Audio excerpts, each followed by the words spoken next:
It's Earth Day today and its 45th anniversary. In fact, how are we doing so far, for example, in our attempts to stave off climate change, you think? Yeah, are you even making an effort? I mean, after all, we're all renting from Mother Earth, isn't it? It certainly looks like we've not been very good tenants so far, really. But the green warriors of the world press on, hoping to make an impact and change the way we do things. Bhavani Prakash is a speaker and trainer in the areas of sustainability, mindfulness and leadership. She's also the founder of Green Collar Asia, an industry-oriented sustainability portal, as well as the non-profit website Eco Walk the Talk, which was a finalist in the Singapore Environment Council's Asia Journalism Awards in 2012. Now, Bhavani helps organizations engage their employees in various CSR activities.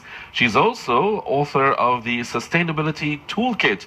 It's a framework for engaging employees in CSR based on interviews with 11 Singapore-based organizations demonstrating best practices in CSR, which will be released in May 2015. So that's just next month. Here's hoping she's here to kick our butts into shape, so to speak. Bhavani, thanks so much for joining us today. So tell us about the toolkit. How will it help organizations engage their employees better? Thank you very much for having me. One of the misconceptions we have is that Singapore organizations are not really engaging their employees in CSR. So really the effort of the toolkit was to look at the best practices of those companies which are really doing a lot in this area. How's it working for them, right? Yes, and what are their challenges and what are the areas that they're most successful in, and just throw the light on those bright spots that we can replicate for other organizations. And you focused only on Singapore organizations? Yes, I believe this is, I'm imagining this is the first of its kind, where we really want to get a local context to this. Great. Are you seeing more organizations wanting to become more focused on CSR or not? Hence, you came up with the toolkit. I think the momentum is really going to increase in the coming years because in 2017 or 18, I mean, that's just 2 or 3 years from now, there will be a mandate to make sustainability reporting compulsory for listed companies in Singapore. So I think companies do need to get their act together now in order to be ready for then. Best to sort of start thinking along those lines now than to be caught unawares later, right? Yes, and employee engagement is a very critical component. You know, you can't just have a strategic vision towards CSR and then not engage the employees around it and involve them. Are you seeing people becoming more aware, you feel, be it of any sort of issues? Definitely. I mean, I've been in Singapore for 12 years. Over the last 4 or 5 years, I feel there are a lot more conversations around environmental issues. The sophistication around these conversations has increased, and you can see that some companies are really seeing the benefits. The challenges, yes, of course, but what also were the challenges? benefits. Well, specifically in terms of employee engagement, one is, first, you need to get the top management approval and the support. And some organizations, the champions, do find it a challenge to demonstrate the business case. But when they know how to, and they get the management on board, and if management becomes a role model, then it's easier to ripple down. Otherwise, it's quite a difficult process if you don't get that kind of top-level engagement. Where does your toolkit come in? Have you passed that very difficult first stage? We've got upper management on board. This is all about trying to get employees engaged. Is that right? Yes. The important thing is to create a shared understanding of CSR, because CSR can mean very different things to very different people. So how do you get an organization where CSR is talked about at strategic level and perhaps at the lower rungs of the organization where they may not understand all these fancy words. So how do you create a shared understanding? How do you create a simple language? So you base it on a framework like ISO 26000 where all the fundamental principles are there, but you can't talk ISO 26000 to the I know. I felt so my eyes glazed over a wee bit. Absolutely, and this is the challenge that some companies found, and then they had to simplify the mission statement and vision statements so that employees could talk about doing good, for example. What is doing good for the company, what is doing good for the environment, what's doing good for the society, and how that in turn does good for their organization. Exactly. So that kind of simplicity in the framework without diluting the essence of CSR is how you can bring about the kind of awareness and engagement and involvement. How much have companies discovered that CSR is also partly meeting their bottom line? Not many.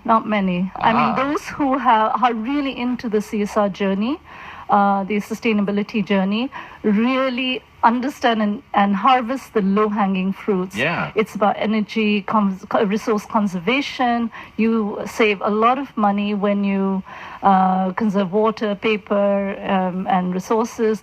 There's a lot of risk management when you Sure. take care of your resourcing from the supply chain. So there's a lot of benefits.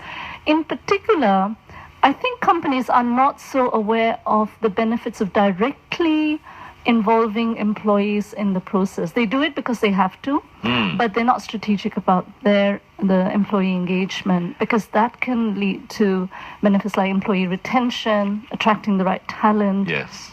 and team building and so on. Well, I suppose in time all of that might fall into place, right? He's hoping, yes. So you right? hope. Yeah. Yes, in the green movement, as you said, some of us green warriors keep pressing on.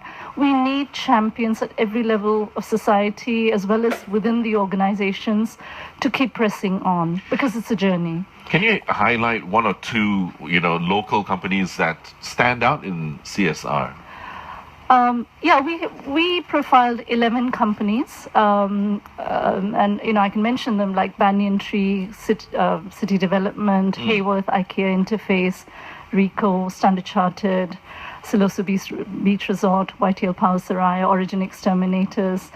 So these are some of the companies, and NUS, we took a university as well. Wow. So these are organizations which, I'm not saying that everything is perfect in Sure. terms of CSR, but what I found quite impressive is really the commitment and priority that they've placed. Some of these companies have really said, look, we need a proper structure around it. We need to even go as far as making performance appraisal and KPIs linked in terms of sustainability. Yes. So it becomes operationalized. Yeah. It's not that it's an add-on thing, but it's actually operationalized. It's part. I mean, that's always the key, isn't it? Getting CSR to be seen as part of the operational organization, actually. But how effective is it when it becomes sort of legislation within the company, so to speak, if I'm going to penalize you or reward you for being involved? No, go ahead, Bhavani. It's very interesting. One company that we spoke to, Banyan Tree, they said they tried the carrot approach. And they said the GMs of the resorts were kind of encouraged to do resource conservation and all, but the momentum was slow.